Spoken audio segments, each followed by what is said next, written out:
Salut les voyageurs, j'espère que vous allez bien. On se retrouve aujourd'hui pour la lecture du chapitre 1074 qui a pour titre Mark 3. Avant de rentrer dans la lecture, je tenais quand même à faire un petit rappel. Pour ceux qui me suivent sur Instagram peuvent un peu suivre, mais voilà, pour mes abonnés ici, j'ai quelques petits projets donc en lancement, vous le savez. Je tease un petit peu sur les réseaux, mais voilà, le crew s'agrandit, donc il y a quelqu'un qui va me rejoindre pour les futures vidéos. Donc Locpose va continuer à vous proposer toujours les mêmes vidéos, mais donc voilà, l'idée ici c'est qu'on sera plus que Amy, mais il y aura 2 personnes. Donc voilà, petit à petit vous découvrirez le timbre de sa belle voix. Mais donc voilà, l'idée ici c'est surtout pour voilà continuer à pouvoir pas agrandir la chaîne, mais pouvoir continuer à proposer plus de contenu parce que voilà, c'est vrai que des fois on est un peu pris par le temps et donc voilà, je m'étais dit ça serait chouette d'agrandir le crew. Et donc il y a ça, il y a un nouveau logo qui est sorti donc que j'ai balancé sur Insta. Maybe il arrivera sur YouTube et peut-être sur une autre plateforme. Petit teasing. Donc voilà, c'était le petit teasing du début. Sans plus tarder, on peut commencer la lecture. Donc ici maintenant, on se retrouve donc à Egghead, donc toujours. Donc, et on est à l'étage du laboratoire. Donc, il y a quand même une petite note en gras, note du chapitre. Ceux qui se trouvent sur le chemin sont... 3 petits points, on laisse en suspens. Vous n'êtes pas avec la marine ? Ne laissez pas les armes du gouvernement se mettre en travers de notre chemin. Comment oses-tu ? Bim ! En fait, donc là, on voit qu'il y a quelque chose qui se passe. En fait, c'est les agents du CP0 qui essayent, enfin, plutôt du gouvernement mondial, pardon. Donc, ils sont avec leurs armes. Et là, en fait, il y a Kuma qui arrive et Bim qui se fight donc avec ces agents-là. Ah, c'est quoi ce pouvoir ? C'est une bulle bouclier, c'est Vegapunk qui l'a inventé, c'est un bouclier très puissant. Ne résistez pas, allez à l'usine B. Mais non, en fait, j'ai dit des conneries. En fait, donc il y a écrit PX3 041, mais en fait, c'est pas Kuma en fait, c'est un pacifista qui était là en fait. Arme de combat du groupe scientifique de la marine. C'est un des pacifistas, donc c'est le PX3. 041. Donc en fait c'est ça Mark 3 en fait. Donc c'est pas Kuma qui est arrivé là, mais c'est pour ça qu'en fait j'ai bugué en fait à la première page parce que en fait je voyais que c'était on est à Egghead, je vois que c'est les agents du CP0 puis je vois Kuma, je me dis ah ben c'est pas les agents du CP0, mais en fait si bon c'est pas grave, on va continuer, on va comprendre tout doucement ce qu'il en est. Donc ça c'est les agents de CP0 qui continuent à dire ils sont à tout autre niveau de ceux présents durant la guerre au sommet. Ce sont les pacifistas Mark 3. Ok, donc c'est genre une 3e version des pacifistas sûrement. Que tout le monde se rende, si vous vous battez contre lui, vous finirez par mourir. Oui ben désolé, mais voilà. Oui chouchou, moi j'ai lu One Piece. Bon bah soit. Donc, là les agents du CP0 qui continuent à dire qui lui a donné ses ordres, c'est impossible qu'un pacifista agisse de lui-même de cette façon. Et là le fameux pacifista qui dit vous êtes en état d'arrestation. Donc on est au labo et là donc il y a quelqu'un qui parle, ne bougez pas, vous allez vous blesser. Et donc là en fait c'est Sentomaru qui dit quelle journée, qu'est-ce qu'il se passe là-haut ? Et là, en fait, on voit d'autres personnes donc, qui disent « on ne sait pas vraiment ». Alors, Sentomaru qui dit « ils ont fermé le Frontier Dome, je ne peux pas rejoindre le vieux punk ». Ok, donc ça, en fait, ils sont en train de le soigner. Et en fait, lui, il est en train de parler avec quelqu'un parce qu'en fait, il a le Dendenmushi sur sa main. Donc, Sentomaru n'est pas mort et donc on sait que voilà il est en train de se faire soigner. Alors là on revoit donc Sentomaru qui a un flashback de Luffy en Gear 5 qui dit je gère, on fera sortir ce papy quoi qu'il arrive. Donc là le Dendenmushi continue. Oula Sentomaru qui dit pourquoi je m'inquiète, la marine nous contacte actuellement sans savoir que je suis un rebelle désormais. Donc je vais faire ce que je veux. Que les 50 pacifistas Mark 3 s'activent. Oh là là, il y en a une ribe. Donc il y en a une 50aine de pacifistas, mais c'est un truc de fou en fait. Ah mais j'adore. Et Sentomaru est bien devenu un rebelle 100%. Donc ça j'aime bien les petits retournements comme ça de situation. Donc Sentomaru qui donne l'ordre en fait. Château de Paille va laisser le docteur Vegapunk monter à bord de son navire. Vegapunk doit s'en sortir indemne, c'est votre mission. Compris. La marine agit bizarrement. Allez jeter un œil. Et donc là les CP0 qui disent laissez-nous sortir, il va certainement se passer quelque chose sur cette île. Donc ça c'est voilà. Et donc en fait on voit marcher les pacifistas. Et là en fait Sentomaru qui dit quoi qu'il arrive, assurez-vous que votre créateur quitte l'île. Donc c'est bon, on sait la loyauté de Sentomaru va vers qui ? vers Vegapunk. Il y a plein de choses qui se passent et j'aime bien parce que ça donne matière à réfléchir. Donc là maintenant, on retourne avec Head Labo, à un autre étage en fait. Qu'est-ce qui se passe? Ils doivent être dans le laboratoire, non? Et donc là, c'est Luffy. Il fait, j'en ai marre de courir partout. Chopper qui lui dit, tu as trop couru, tes bottes sont cassées. Ne leur dis pas, je n'ai pas d'argent pour les rembourser. Mais vraiment, c'est vraiment la naïveté de Luffy qui est toujours la même. Donc, où est passé Papy? Tête de pomme. Et Bonnie aussi. Bonnie est là. Où? Enfin, il dit pas où, mais c'est donc l'expression. Et en fait, c'est Shaka en fait qui est là avec eux. Et donc, il y a Usopp. Et donc, qu'est-ce qu'ils essayent de faire? Tout ce qui se passe dans le laboratoire est ici, sur cet écran. Luffy qui s'énerve, qui lui dit « T'aurais pu le dire plus tôt. Comme vous le voyez, Bonnie est juste là. Pourquoi tu nous l'as pas dit ?» Là, c'est du beau gosse. Parce que donc là, on a Zoro, Brook et ceci. Qui sont ensemble. Et donc, Brook qui dit « Waouh, cet endroit est génial, on est dans le futur. » Zoro qui dit « On ne devrait pas mettre les voiles, je veux voir le Stella, où est-il ?» En tout cas, j'aime vraiment le style des vêtements dans ce mini-arc. Vraiment, là, Zoro, il est super classe. Franchement, je kiffe leur style, vraiment. On est reparti. Donc, c'est Vegapunk, Shaka qui dit « Nous avons deux problèmes, restez calme et écoutez. Premièrement, le Stella reste introuvable. Deuxièmement, le Frontier Dome ne fonctionne pas correctement. Que veux-tu dire? Ça veut dire qu'on ne peut pas quitter le laboratoire. What? Si nous partons maintenant, nous allons finir brûlés à mort par les lasers. » Et en fait, sur cette image, c'est pas mal parce qu'en fait, on voit les Mugi, on revoit certains d'autres Vegapunk, le Vegapunk 06, la géante. Y a Franky, il y a Nami, il y a le CP0 qui est Lucci et Kaku qui sont HS. Donc voilà. Et alors Usopp et Chopper qui sont en mode choc. Attends, on ne devrait pas prendre le docteur Vegapunk en mer? Si, mais il a disparu. On doit d'abord le retrouver. Ensuite, on pourra réparer le Frontier Dome. Franky qui répond donc à Shaka qui avait parlé juste avant. Comment allons-nous le trouver s'il n'apparaît pas sur l'écran? Très bonne question. C'est vrai qu'il avait disparu lors du dernier chapitre. Donc, Shaka qui continue à parler. En général, il est possible de voir tout ce qu'il se passe dans le labo depuis ces écrans. Mais à cause du choc provoqué par le combat des Séraphins, les escaméras ont changé de position initiale et ont perdu conscience. Un des satellites est parti les vérifier. Les escaméras peuvent perdre conscience et revenir à eux sans limite. Shaka, c'est Pythagora, ok. On dirait qu'il n'y a personne dans la tour C. Shaka qui répond « D'accord » et dans la suivante, Nami qui dit « Allons le chercher, on doit se dépêcher de le trouver pour pouvoir mettre les voiles. » Brook qui lui dit « Je viens avec toi » et Nami qui avait terminé avec « Et trouver le trésor ». Donc Stussy qui dit « Je vais le chercher aussi, je suis inquiète ». Sanji a son habitude « Stussy d'amour, emmène-moi avec toi ». Zoro qui dit « Bon, je vais le chercher aussi. Un vieil homme avec le sommet de sa tête coupé, c'est bien ça? Attends un peu, tronche de cactus, t'iras chercher personne. On va devoir te chercher après sinon. » C'est pas faux.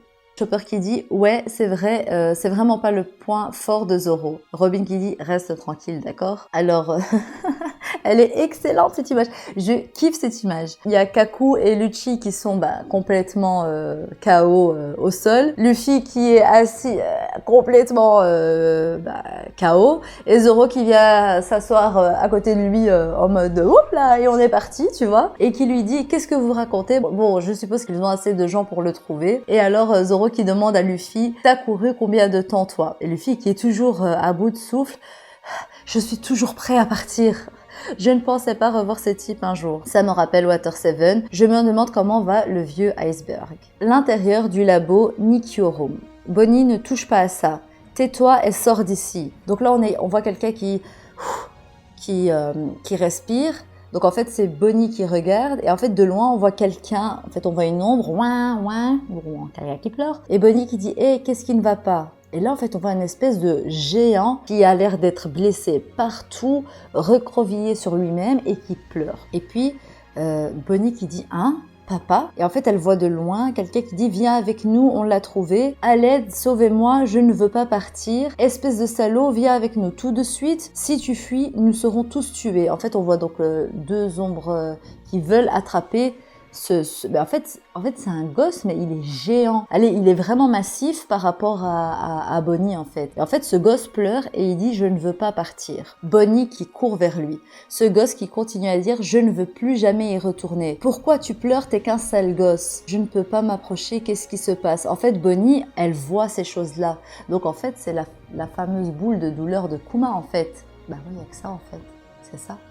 Parce que en fait là elle court et en fait elle voit des choses mais en fait elle court mais elle peut pas les approcher. Le gosse qui continue à pleurer qui dit alors tuez-moi, de toute façon je vais mourir. Bonnie qui a les larmes aux yeux qui dit quoi? Elle essaye de stopper ces gens qui sont en train de massacrer ce pauvre gosse. Ça fait mal, je suis désolée, arrêtez ça, à l'aide, ça fait mal, je suis désolée, quelqu'un au secours. Et Bonnie qui pleure, choquée de ce qu'elle voit, qui dit arrêtez s'il vous plaît. En fait on voit le gosse dans le château, on voit des ombres de gens qui sont mauvais en fait. Et là, waouh, et elle ressort en fait. C'était en fait le passé de son père.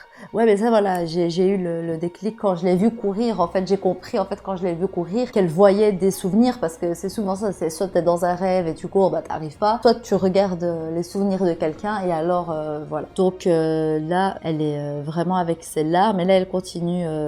En fait là, il y a un parallèle. Elle est vraiment au sol. À bout, elle a les larmes aux yeux et puis bim, on voit Kuma qui continue à grimper et donc là on est ici. En fait, Bonnie est en larmes, elle pleure et elle dit et elle pense je ne suis pas encore prête pour ça, je ne veux pas voir ça maintenant, mais si je ne sais pas ce qui s'est passé, je ne comprendrai rien. Pas vrai papa? Et elle prend son courage pour repartir, continuer à voir tous les souvenirs de Kuma. Ça doit faire super mal ça. Donc là, en fait, on continue. Il y a le Vegapunk 03. Non, pardon, c'est le 04. Ok, c'est le 04 là avec la clé sur la tête qui dit « Tout ce qui se passe est parfaitement clair. Les séraphins sont nés ici. Maintenant, où es-tu Stella ?» Clank, bim, explosion. Donc lui, en fait, il y a quelque chose derrière lui. Un petit son, un clink. Il se retourne et là, bim, explosion. Choquant. Donc là... oh là, le retour! Donc là, en fait, on voit une grosse, un bateau volant, enfin une montgolfière, soit dans les airs. Wahaha, un scoop incroyable vient d'arriver. We News, Morgans. Je le kiffe.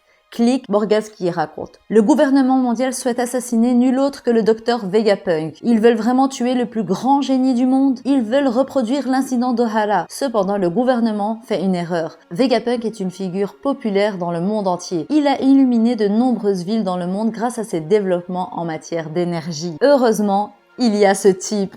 Et là, il y a le one tête de Luffy. Excellent, je le kiffe trop. Bien, notre titre sera le suivant. L'un des 4 empereurs, Luffy au chapeau de paille, a pris en otage le docteur Vegapunk et a déclaré la guerre à la marine. Mais en fait, Morgans, je le kiffe trop parce qu'en fait, c'est vraiment un gars qui vient allumer, essayer de chauffer tout le monde. Il est excellent. Le gouvernement va m'adorer, je veux une récompense pour ça. Compris. Quel article stupide. Ça, c'est les petits gens autour qui parlent. Et là, en fait, il y a la princesse Alabasta et le roi de Black Drum. Vivi qui dit Luffy ne ferait jamais une telle chose. C'est pour ça que je déteste le Wedge. Le Wedge. Le W-E-G. E-J. Je lui ai prêté cette chemise, je ne la laverai plus jamais. Les fangirls de Vivi. Après, il y a de quoi. Il y a de quoi. Et alors lui qui dit fais gaffe quand tu parles. Il y a sûrement un escargophone espion dans le coin. Si notre position est révélée, le gouvernement va nous effacer. Et tu ferais mieux de ne répondre à aucun appel, Morgans. La fille qui pleurait jusqu'à hier, ne sois pas si coincée et ne juge pas mon travail. Celui qui fera trembler le monde, ce sera moi. Il n'y a pas de vérité ou de mensonge. Le journal n'est qu'un divertissement. Excellent. L'information circule dans le monde entier. Franchement, je suis ultra fan de Morgans. Recoucou les voyageurs. Voilà, j'ai relu plus calmement le chapitre, histoire de relever des points sur lesquels je voulais mettre un peu l'accent. C'est toujours important de pouvoir repréciser. Quand on est dans la lecture, on n'y arrive pas toujours. Je vais parler quand même des pacifistas Mark III. C'était quand même le titre du chapitre. Personnellement, j'adore le chara-design. Excellent. Maintenant, on voit qu'ils ont des nouveaux pouvoirs. Donc, est-ce que Vegapunk a utilisé peut-être différents éléments? Pourquoi pas du granit marin? Donc sincèrement, franchement, je kiffe le nouveau pacifista là, il est beau gosse. Petite chose que j'aimerais souligner, c'est quand même la ressemblance avec Teach. Donc, vous allez me dire, je prends peut-être un petit peu, tirer un petit peu à 4 épingles, mais je trouve que déjà, il y a le chiffre 3 qui est tout le temps lié à Teach. Le truc qui m'a fait le plus tilter, c'est le fait qu'il a un pouvoir différent sur chacune de ses mains. À la Teach, en fait. Quand il a ces deux fruits, il a voilà un pouvoir là, un pouvoir là. Et donc ça m'a fait penser à Teach. Ça, c'est par rapport au pacifista. Maintenant, par rapport à Kuma, sincèrement, ça m'a vraiment fait mal au cœur de voir ce flashback. Parce que voilà, donc on voit ici après relecture qu'en fait, ça m'a l'air d'être des esclaves des dragons célestes qui avaient donc l'ordre de le maltraiter. Donc, est-ce que Kuma est lié au dragon céleste depuis petit? Ben oui. Et donc, est-ce qu'il cherchait à se venger? Mais pourquoi avoir demandé à effacer ses souvenirs s'il a une vengeance à accomplir? Sincèrement, c'est un personnage de plus en plus mystérieux et que j'ai envie vraiment de découvrir beaucoup plus et de découvrir plus ses souvenirs. Et j'ai hâte que Oda nous donne un petit peu tout ça petit à petit par le biais de Bonnie. Toujours lié donc à eux, Sentomaru qui a donc le pouvoir de contrôler donc ces pacifistas Mark III. Est-ce que c'est comme les séraphins et il y a un level supérieur d'autorité à celui de Sentomaru? Auquel cas, il y a Saturne. Nous, on sait que Saturne arrive avec Kizaru, mais Sentomaru ne le sait pas. Donc, ça peut potentiellement se retourner contre lui le fait qu'il ait activé en fait ces pacifistas. Sauf si Vegapunk, bien sûr, a prévu le truc et a donné comme plus haute autorité Sentomaru le pouvoir de contrôle des pacifistas en dehors de lui. Dans ce cas-là, ça peut être intéressant parce que le game change un petit peu et voilà, ils ont quand même des armes supplémentaires pour faire face à Saturne et Kizaru qui arrive en fait.